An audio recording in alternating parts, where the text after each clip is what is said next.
opponent, Draga.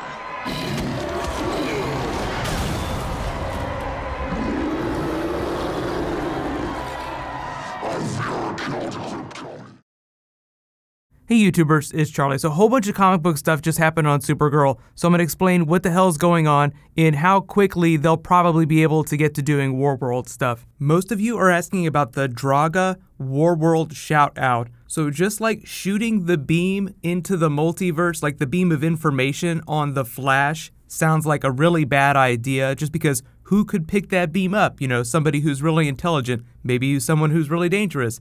Maybe Mongul will hear that Supergirl defeated Draga, his most prized champion from Warworld in the comics. His interest is piqued and wants to add her to his stable of fighters on Warworld.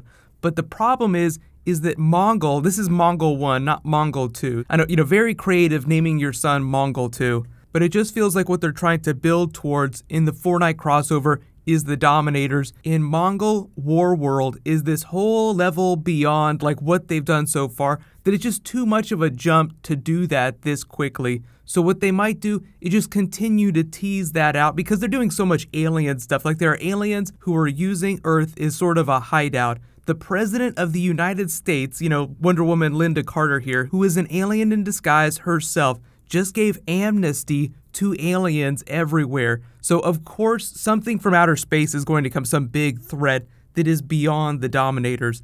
Because here's the thing, they've clarified that the Fortnite crossover is mostly going to be happening on the old school CW shows. They're going to have to go get Supergirl because she's still on a different Earth and they're not going to combine her Earth with Earth 1 anytime soon. Now they didn't say they're not going to do that eventually, but they did make it sound like they're going to keep her on a different Earth for now so that they can do like crazy Warworld stuff and they don't have to deal with it on Arrow in the Flash. Because I feel like the problem with that is Arrow. It's trying to be super grounded. In Warworld, Mongul is like the least grounded thing you could possibly do. So there are just certain types of stories that it's really hard to do until Arrow goes off the air. But you're all asking about Miss Martian. Most of you have probably seen a little bit of Young Justice, so you have a little bit of familiarity with the character, even if you haven't read the comics. So you can kind of see what they're doing with her character. She's a little bit older. She's 300 years old on the TV show. She's 48 years old on Young Justice. So on Supergirl, instead of having more parody with the Supergirl character, she has more parody with the Martian Manhunter character. And like they had this big theme, Hatfields and McCoys in the episode where they're kind of pairing characters off. So like very clearly, Martian Manhunter will get closer. So they're building towards the reveal where Martian Manhunter finds out that she's a white Martian and there's all that drama. But like Supergirl doesn't really know a lot about her. Like the other characters aren't super close with her. So she's mostly there for the benefit of Martian Manhunter's storyline. So, just remains to be seen where they choose to take her, but eventually she'll probably start working with the team. The way they're presenting them, they're fairly equal in terms of power levels and abilities, but there are a few differences. Miss Martian is able to mind control other people, whereas Martian Manhunter is just telepathic. So we might not see something like that happen unless she just totally goes off the rails, which I think is a shirt. Like, usually they don't tease something unless they intend to do it. Like, of course her secret's gonna get out when she loses control.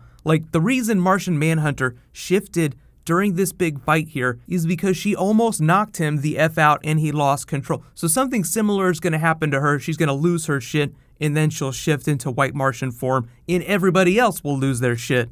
So the only other thing is Mon-El. You guys can let me know, but obviously I think, because they teased that Winn is going to make him a superhero costume and give him a superhero name, I feel like what they'll do is they'll give him the comic book costume, like the red costume with the cape, but what they might do is they'll either name him Valor like he was in the comics, or they'll name him Superboy. So it just remains to be seen. It's just the problem is that Superboy technically should be Connor Kent, but I don't think they're going to do Connor Kent like the Lex Luthor clone Connor Kent because this is more of a Supergirl show. If it were a Superman show and they had Lex Luthor on every week, I would definitely say Connor Kent. But just because of the characters they're using, I feel like it's less likely that they would go with that version of Superboy. So you guys can let me know, what are they going to call Mon-El on the TV show? Will they call him Valor or will they just call him Superboy? But there's a new episode of The Flash tonight. I'll post it after it airs, so be sure to subscribe to get that. they've been teasing Savitar. They said that he's going to appear really soon, but they basically said, yeah, you won't have to wait long. He's coming really soon. So get hype, it's gonna be crazy.